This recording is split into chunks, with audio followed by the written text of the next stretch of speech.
Yeah, it's floating. So there's a new Toyota RAV4. This is the 6th gen, and there's a ton of changes here. And Toyota really wants to sell you a RAV4 because it seems like they have a RAV4 just about for everybody. So there's one for the general public, there's one for the car enthusiast, and then there's one for the sporty, outdoorsy type of person. This is the Toyota RAV4 Woodland Edition. So this has a little bit more ground clearance. There's a unique look, and this one comes standard with all-wheel drive. So there's a lot of details to go over with the new Toyota RAV4 because there's a ton of changes here. But let's first start with the visuals, because RAV4s have different unique front ends, and that's to represent the core and sport grades, the Woodland grade, and also the GR Sport version. So the Woodland grade comes with this more ruggedized front end. So it looks more like somewhat like a Land Cruiser here with the more purpose-built front end, so you can get a little bit better approach angle. There's also integrated Rigid Industries fog lights, which you can't find in the other trims. And these also come with unique 18-inch wheels and these standard all-terrain tires. So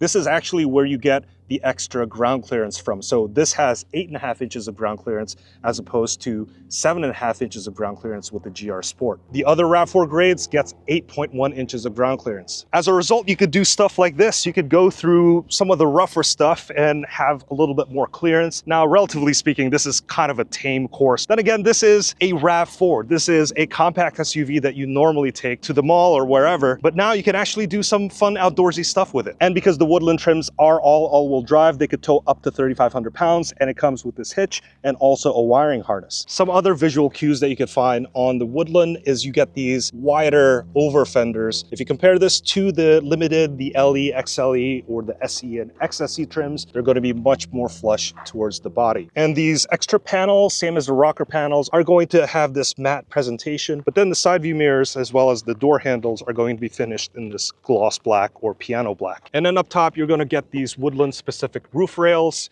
and you can see the Woodland logo right there. And then you also get the crossbars. And the nice thing about the crossbars, I actually drove this down the highway and I did not hear any sort of turbulence from those crossbars. So that's a really nice feature because those things can generate a ton of noise. They will reduce the overall miles per gallon, and as a result, you do get some reduction in efficiency. So if you were to buy this with the plug-in hybrid option, instead of getting that 52 electric mile range, you would get 49 mile range. So that may be a combination of the crossbars and maybe these all-terrain tires as well. As for the interior, I really like these soft tech seats. I like the gray and the black contrast, and also this red orange piping and stitching as well. The Woodland comes with the Woodland specific floor mats. And if you look at the door cards, these nice soft touch panels, you could kind of see some special imprint on there, and this is specific to the Woodland. And you could see the same pattern carried out to these soft touch materials along the dash. You get this extra reddish orange finish on the steering wheel, same as the armrest as well. And I really like all of the upgrades that they've done on this Toyota RAV4. First of all, it comes with this 12.3-inch digital driver display, and this is standard across all the trims. So you could spend as little money or as much money as you want on a RAV4, and you're going to get the same look here. And then over in the center console here, we have this 10.5-inch touchscreen. For some of the other trims, they have a bigger 12.9-inch screen, and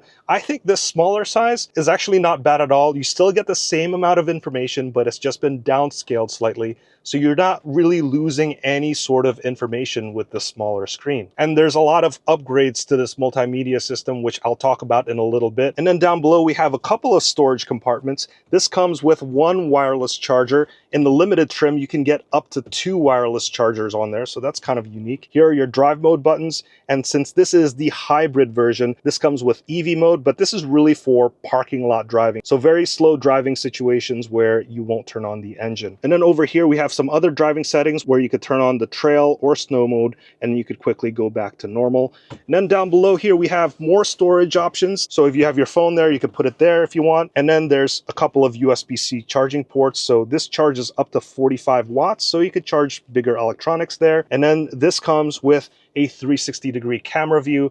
And I just love that you could just quickly scroll through your surroundings and you could kind of see it just passes through wherever you're interested. You could kind of see where your tires are and you could kind of pinch and zoom. So this is a pretty major upgrade compared to what it was before. And down in the center console here, we have the gear shifter for the electronic CVT. And then over to the right-hand side, we have a couple of cup holders, and then we have this divider, which you could pull out.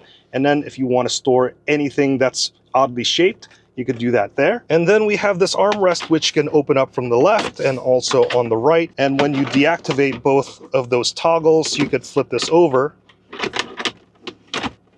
And then now you get this more utilitarian surface, I suppose, and those functions still work the same way. As for the storage down below, this is a pretty decent size, and there's another USB-C port down there. And if you're trying to extract any sort of data from this car, more on that a little bit later, you have to use this USB-C port. Moving to the second row, there's a good amount of legroom back here at 37.8 inches. Here you can see the Woodland floor mats again, and the same soft touch panels, and also the same quality seats as you could find in the first row. So larger SUVs are going to have a little bit more room, but in here, this feels pretty comfortable. You do get some venting over here and a couple of USB-C ports, but these ones are limited to 15 watts.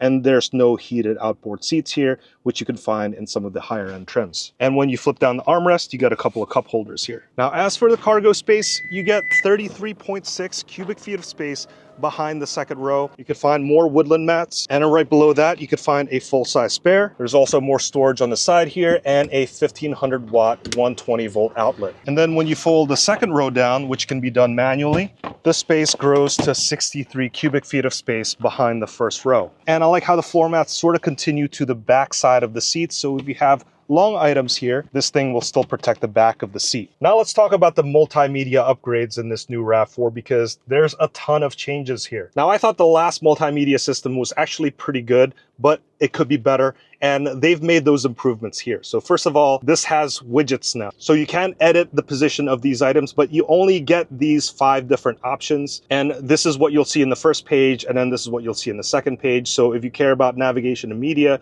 you could have that there. You can also move navigation all the way to the right. So that's a nice little feature. I know that other brands have done widgets before for many years. So for Toyota to include this, I think it's about time. There's a ton of nice features in this new multimedia system, but I think my favorite one is the drive recorder. So basically the front camera, the rear camera, and also the side view cameras, because this has that 360-degree capability, those cameras will act as a dash cam. So for here, you could record up to 4 individual manual recordings. Anytime there's a driving incident, it will record. So that could be a collision, or if you are going off-road and then it senses more vibration than normal, it'll start recording. And then also it will do a continuous loop every time the car is on. Now, this isn't like Tesla Sentry mode where it could just be parked and the car would be off, and if someone bumps into it, it'll just document that.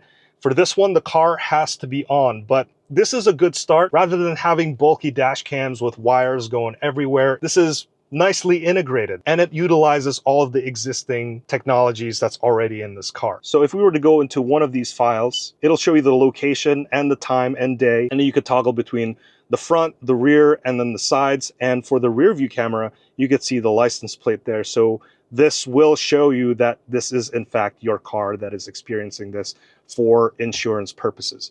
So if you need to extract these files, that's where this USB-C comes in handy.